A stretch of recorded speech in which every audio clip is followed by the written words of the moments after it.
Halo semuanya, selamat datang di sesi bedah materi kita untuk mata kuliah pengantar ilmu hukum. Hari ini kita bakal diskusi seru ala masterclass universitas, ngebahas fondasi yang benar-benar menggerakkan masyarakat kita. Kita bakal cari tahu dari mana sih hukum itu berasal, gimana sistem-sistem besar di dunia beroperasi, dan pastinya gimana kita mengklasifikasikan hukum-hukum tersebut. Oh ya, materi komprehensif ini disusung langsung oleh tim penyusun materi studi tentang ilmu hukum ALS loh. Jadi siapin catatan kalian ya, karena pembahasan kali ini bakal padat dan insightful banget. Oke, biar belajarnya terstruktur, kita intip dulu nih peta perjalanan kita hari ini. Pertama, kita bakal ngobrolin pengantar dasar sumber hukum. Kedua, kita bedah bedanya sumber hukum material dan formil. Ketiga, kita jalan-jalan sedikit ngelihat sistem hukum dunia. Keempat dan kelima, kita masuk ke klasifikasi yang krusial banget, publik versus privat, dan material versus formil. Dan terakhir, pastinya penutup sama daftar pustaka. Yuk langsung kita sikat materinya. Kita mulai dengan bagian pertama. Pengantar dasar sumber hukum. Nah, sebelum kita jauh-jauh bahas pasal atau putusan pengadilan, kita wajib banget tahu dong dari mana sih aturan itu bermula. Konsep sumber hukum ini emang lumayan tricky karena sudut pandangnya banyak. Tapi tenang, kita pakai kacamata pakar hukum klasik, L.J. van Apeldoorn. Beliau bilang sumber hukum itu bisa dilihat dari 4 sisi.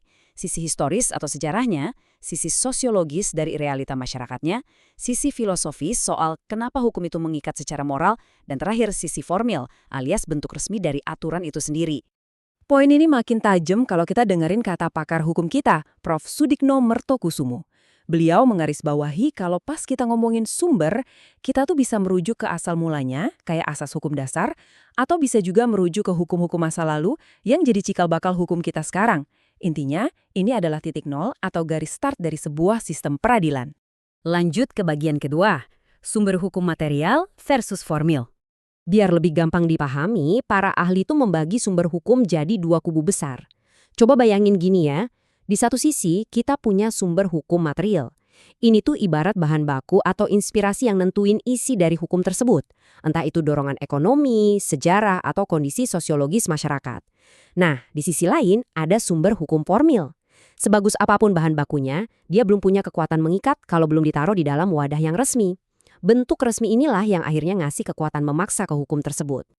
Terus, apa aja wujud nyata dari wadah resmi tadi? Kalau kata JB Dalio, ada 5 sumber hukum formil yang jadi tempat nongkrongnya aturan resmi. 1. Undang-undang. 2. Kebiasaan atau hukum adat yang diakui masyarakat. 3. Jurisprudensi alias putusan-putusan hakim terdahulu. 4. Traktat atau perjanjian internasional. Dan 5. Doktrin dari pendapat sarjana hukum terkemuka. Kelima hal inilah yang jadi amunisi utama para hakim di meja hijau. Sekarang kita zoom out sedikit ke bagian ketiga, sistem hukum dunia. Kira-kira gimana ya negara-negara di dunia makai kelima sumber hukum tadi? Nah, secara global, itu semua terbagi ke dalam 5 sistem besar. Civil law, common law, sistem hukum adat, sistem hukum Islam, dan sistem hukum sosialis.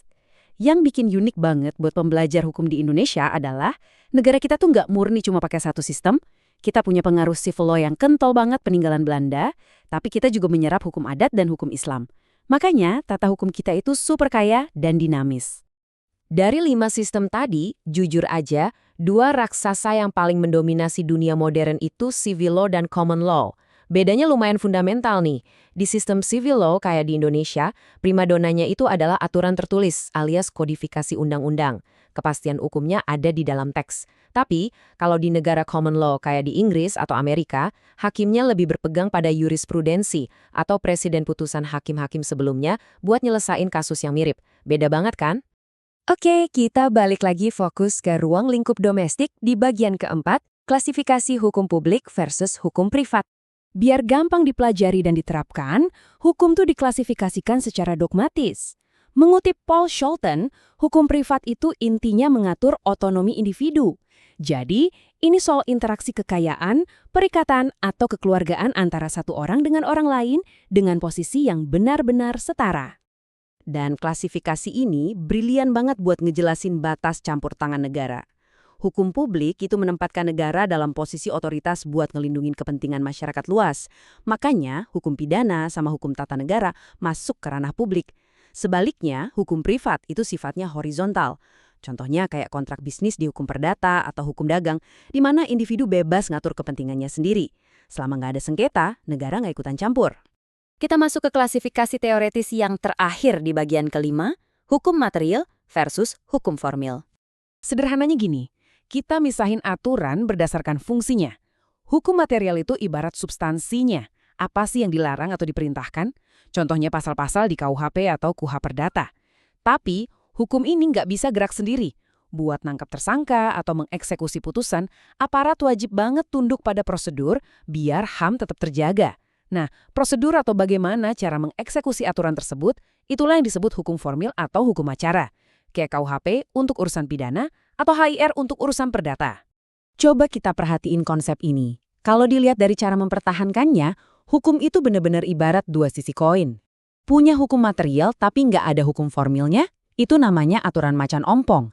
Tapi kalau cuma ada hukum formil tanpa hukum material, pengadilan juga bakal bingung, ini kasus apa yang lagi disidangin. Jadi keduanya adalah satu kesatuan yang saling menghidupkan. Nggak terasa kita udah sampai di bagian akhir, bagian ke-6, penutup dan daftar pustaka.